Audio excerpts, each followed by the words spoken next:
Kỹ chưa? Chín tỷ. Bây giờ vào xuống nha. Lấy lặng luôn.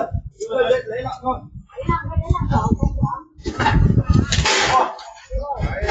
Lên. Lên đuôi đi. 15 cân.